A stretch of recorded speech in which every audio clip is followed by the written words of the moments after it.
Welcome back to new video. मेरा नाम है सत्यम सिंह और आप देख रहे हैं लर्न विथ लर्नर। तो आशा करता हूँ आप लोग अच्छे होंगे और इस टाइम में अपने पूरी फोकस अपने तैयारी पे लगाए होंगे। तो हम आज फिर से इतिहास के इम्पोर्टेंट प्रश्न देखने वाले हैं। हालांकि हम टॉप 100 क्वेश्चन जो सेलेक्टेड क्वेश्चन है, जिसमें से इस साल कम से कम 4 से 5 क्वेश्चन मात्र उन 100 क्वेश्चन में से देखने को मिल सकता है, उन क्वेश्चनों की लिस्ट बना चुके हैं और वे जल्दी अपलोड करेंगे। तो थंबनेल उसी के रिकॉर्डिंग है, तो वे क्वेश्चन आज या कल 2 से 3 दिनों के अंदर आपको चैनल पे मिल जाएगी। तो आप लोग चैनल को सब्सक्राइब करिए और हमारे साथ जुड़े रहिए। तो आज की क्लास शुरू करते हैं हम। पुरी के जगन्नाथ मंदिर का निर्माण किसने कराया? तो अनंत वर्मन चोडगंग ने पुरी के मंदिर का निर्माण कराया था, जगन्नाथ मंदिर के निर्माण कराया था। परमार वंश के किस शासक को कविराज की उपाधि दी गई? तो भोज जी को ये उपाधि दी गई है। आते नेक्स्ट क्वेश्चन पे। किस गुप्तकालीन शासक के समय में हुड़ों ने भारत पर आक्रमण किया था? तो महेंद्र गुप्त के समय हुड़ों ने भारत पर आक्रमण किया था। चंदेलों की राजधानी कहाँ पे? खुजराहो में। और ये क्लास पेपर 2 के पॉइंट ऑफ व्यू से काफ़ी इंपॉर्टेंट रहने वाली, क्योंकि पेपर 2 में इसी तरीके से हमें हिस्ट्री के पेपर देखने को मिलते हैं। उसमें आधुनिक भारत से थोड़ा कम क्वेश्चन और मिडोल और मेडावल से थोड़ा ज़्यादा क्वेश्चन देखने को मिलता है। और पेपर 2 ही कहीं ना कहीं हमें गवर्नमेंट सीट के करीब ले जाएगा, क्योंकि पेपर 1 की तैयारी तो लगभग सभी लोग करके चलते हैं और पेपर 2 का जीएस ही काफ़ी कुछ डिसाइड करता है, अगर आप लोग जीएस से हैं तो। क्योंकि रीजनिंग तो लगभग सब कर लेता है और जो स्कोर नहीं होता है जहाँ पे वो होता है जीएस का पेपर 2। तो आप लोग पेपर 2 में अगर जीएस अच्छे से तैयार कर रहे हैं तो गवर्नमेंट सीट आपकी तय है। दिल्ली सल्तनत का पहला सुल्तान कौन था जिसने सैनिकों को नगद वेतन आरंभ किया था? तो वह था अलाउद्दीन खिलजी। अकबर के स्थापत्य कला की महत्वपूर्ण उपलब्धि निम्नलिखित में से कौन सी है? तो फतेहपुर सीकरी का जो दरवाजा था। आते नेक्स्ट क्वेश्चन पे। नादिर शाह के आक्रमण के समय मुगल सम्राट भारत में था? तो मोहम्मद शाह था। सन्यासी विद्रोह किस क्षेत्र में हुआ? तो बंगाल में हुआ था। और विद्रोह से भी क्वेश्चन दे देता है। निम्नलिखित में से कौन सा कृषक विद्रोह नहीं है? तो मोपला कृषक विद्रोह नहीं है। आते हैं नेक्स्ट क्वेश्चन पे। सिंधु सभ्यता में घोड़े के अवशेष कहाँ से प्राप्त हुए? तो सतकोड़ा से प्राप्त हुए। निम्नलिखित में से कौन सा स्थान पर चंद्रगुप्त मौर्य ने जैन धर्म को स्वीकार किया तथा अपने प्राण त्याग दिए? तो है सवर्ण बेलगोला। आते हैं नेक्स्ट क्वेश्चन पे। किस सातवाहन नरेश ने वेड़कटक स्वामी की उपाधि ग्रहण की थी? तो गौतमी पुत्र सातकर्णी ने। और सातवाहन वंश में ये काफ़ी इंपॉर्टेंट रहे हैं।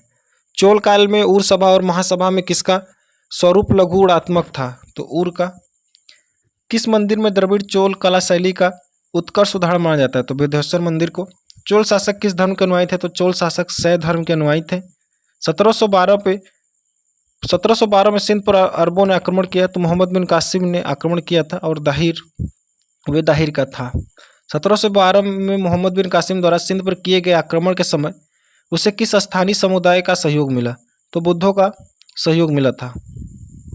आते नेक्स्ट क्वेश्चन पे। सर्वप्रथम भारत में जजिया कर लगाने का श्रेय मोहम्मद बिन कासिम को दिया जाता है। उसने किस वर्ग को इससे पूर्णतः मुक्त रखा था? तो जजिया कर इसने ब्राह्मणों पर नहीं लगाया था। गुर्जर प्रतिहार वंश की 3 शाखाओं में बिगुकंछ नंदीपुर शाखा, महायमपुर मेदतंत शाखा और उज्जैयानी शाखा में गुर्जर प्रतिहार वंश का संस्थापक कौन था? तो नाग भट्ट था। और इसी तरीके से आपको डिफिकल्ट क्वेश्चन आपको देखने को मिलने वाला है। तो थोड़ा सा इस समय पर आप लोगों को क्वेश्चन हार्ड जरूर लग रहा होगा, लेकिन पेपर में ऐसे क्वेश्चन ही आपको देखने को मिलने वाले हैं सेकेंड पेपर में। तो आते हैं नेक्स्ट क्वेश्चन पे। किस विदेशी यात्री ने गुर्जर प्रतिहार वंश को अल गुर्जर एवं इस वंश के शासकों को बौरा कहकर पुकारा था? तो अलम मसूदी ने कहा था। नेक्स्ट क्वेश्चन पे आते हैं। पाल वंश के किस शासक ने विक्रमशिला विश्वविद्यालय की स्थापना की थी? तो ये क्वेश्चन इंपॉर्टेंट है, हालांकि पहले बहुत पूछता था लेकिन अभी पूछने की संभावना है कि विक्रमशिला विश्वविद्यालय की स्थापना किसने किया था? तो वह था धर्मपाल। दक्षिण से उत्तर भारत की राजधानी में हस्तक्षेप करने वाली दक्षिण की पहली शक्ति? तो राष्ट्रकूट ही हुए थे जिन्होंने दक्षिण भारत को होकर भी उत्तर भारत में अपना कब्जा करने की कोशिश किया था। गीत गोविंद ग्रंथ के लेखक जयदेव किस शासक के दरबारी थे? तो लक्ष्य सेन के दरबारी थे। और ये क्वेश्चन में पूछता है गीत गोविंद को किसने लिखा था? तो जयदेव ने लिखा था। सोमनाथ के मंदिर पर 1925 में मोहम्मद गजनी ने आक्रमण किया, उस समय कौन शासक था? तो भीमसेन प्रथम शासन था उस समय पे। किस पुराण में ब्राह्मणों को गंभीर अपराध के लिए मृत्युदंड से वर्जित कर देश से निकालने के विशेष चिन्हों को दैनिक व्यवस्था थी। तो मत्स्य पुराण में। गजनी का वो प्रथम शासक कौन था जो खलीफा से सुल्तान की उपाधि ग्रहण कर सुल्तान कहलाने वाला प्रथम शासक बना था? मोहम्मद गजनवी। मोहम्मद गजनवी के भारत पर आक्रमण का उपदेश क्या था? तो उसका मेन उपदेश था कि अपने लिए धन इकट्ठा करना तथा इस्लाम धर्म का प्रचार। सिंधु सभ्यता के घर किसके बनाए जाते थे? तो ईंट के बनाए गए थे। और सिंधु सभ्यता, कभी कोई ये पूछता तो कैसी सभ्यता थी? तो सिंधु सभ्यता पूर्णतः नगरी सभ्यता थी। मोहनजोदड़ो कहाँ स्थित है? तो सिंध में स्थित है। हड़प्पा के निवासी कैसे थे? तो वे शहरी थे। ये बात हमने की। भारत में खोजा गया सबसे पुराना शहर कौन सा है? तो हड़प्पा।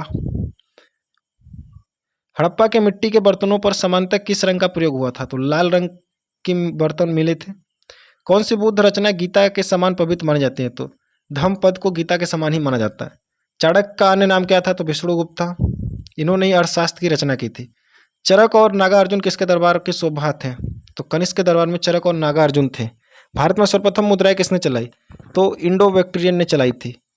अमरकोश के लेखक अमर सिंह किस शासक के दरबार से जुड़े थे? तो चंद्रगुप्त द्वितीय।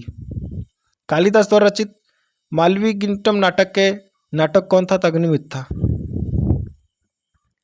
हर्षचरित किसके द्वारा लिखी गई? तो बाल भट्ट द्वारा लिखी गई। जगन्नाथ मंदिर पुरी किस राज्य में स्थित है? तो उड़ीसा में स्थित है। अटाला मस्जिद कहाँ पे है? तो ये जौनपुर में स्थित है। विजयनगर साम्राज्य की स्थापना कब हुई? तो 1336 में हुई थी। हर्ष के दरबारी कवि बाल भट्ट की कृतियों में बाल भट्ट की कृतियों में से कौन उनसे संबंधित नहीं है? तो ये क्वेश्चन अभी के लिए नहीं है। वातापी व बादामी के चालुक्य वंश का संस्थापक कौन था? तो जयसिंह। पल्लव किसके सामंत थे? तो सातवाहनों के। दक्षिण भारत में किस चोल शासक ने अपनी स्वराष्ट्रता स्थापित की? पराकांत प्रथम ने। दिल्ली सल्तनत की स्थापना कब हुई? तो 1206 ईस्वी में हुई थी। कुतुबुद्दीन ऐबक ने किया था। कुतुबुद्दीन ऐबक की मृत्यु कैसे हुई? तो चौगान खेलते समय घोड़े से गिर के हुई थी। मोहम्मद गजनवी के दरबार में रहते हुए किस विद्वान ने प्रसिद्ध ग्रंथ शाहनामा की रचना की? तो फिरदौसी ने किया था। मुगल वंश का छठवां शासक कौन था? तो औरंगजेब था। पृथ्वीराज चौहान के विरुद्ध लड़ने के लिए किस राजपूत शासक ने मोहम्मद गौरी का आमंत्रित किया? तो जयचंद थे। इसीलिए कहा भी जाता था कि जयचंदों से सावधान रहिए आप लोग। आपको पता होगा कि 1191 में पहला तराइन का युद्ध हुआ जिसमें पृथ्वीराज चौहान जी विजयी रहे और 1192 में हारे थे। और ये सारी बात थी संयोगिता के लिए। सुल्तान चुनने जाने के समय इल्तुतमिश भारत में किस प्रांत का गवर्नर था? तो बदायूं का गवर्नर था। दिल्ली सल्तनत का पहला शासक कौन था जिसने दिल्ली को अपनी राजधानी बनाया? तो इल्तुतमिश था जिसने दिल्ली को सर्वप्रथम अपनी राजधानी बनाया, क्योंकि उसके पहले जो कुतुबुद्दीन ऐबक था वे लाहौर तक ही रहा, लेकिन जब इल्तुतमिश आया तो इसने भारत में अपनी राजधानी दिल्ली बनाया। रजिया सुल्तान का विरोध कर रहे तुर्की अमीरों के दल का नेता कौन था? तो बिजामुल मुल्क जुदैनी। 20 अगस्त 1296 को अलाउद्दीन खिलजी ने अपने चाचा जलाउद्दीन खिलजी का वध कहाँ पे किया था? तो कड़ा में किया था और उसके बाद खुद शासक बना था। किस शासक ने स्वयं को खलीफा घोषित किया था? तो मुबारक खिलजी। अलाउद्दीन खिलजी के बाद यही गद्दी पर बैठा था। मकबरा निर्माण शैली का जन्मदाता किसे माना जाता है? तो इल्तुतमिश को माना जाता है। यह क्वेश्चन इंपॉर्टेंट रहने वाला है। वर्ष 1947 के बाद निम्नलिखित में से किस राज्य को भारत संघ में सैनिक कार्यवाही द्वारा बलपूर्वक मिलाया गया? तो हैदराबाद को मिलाया गया था। इसे ऑपरेशन पोलो कहा जाता है। महात्मा गांधी ने सत्याग्रह सबसे पहले कहाँ पर प्रयोग किया? तो चंपारण में महात्मा गांधी ने सबसे पहले सत्याग्रह किया था। कांग्रेस ने भारत छोड़ो आंदोलन का प्रस्ताव किस वर्ष पारित किया? तो 1942 में पारित किया। महात्मा गांधी को सर्वप्रथम राष्ट्रपिता किसने कहा? तो सुभाष चंद्र बोस जी ने कहा था। भारतीय राष्ट्रीय कांग्रेस के सबसे अधिक समय तक अध्यक्ष कौन रहा? तो अबुल कलाम आजाद सबसे अधिक समय तक कांग्रेस के अध्यक्ष रहे। भारत में पाकिस्तान के विभाजन की योजना किसने तैयार किया? तो माउंटबेटन ने ही तैयार किया था और इसे माउंटबेटन योजना कहा जाता है।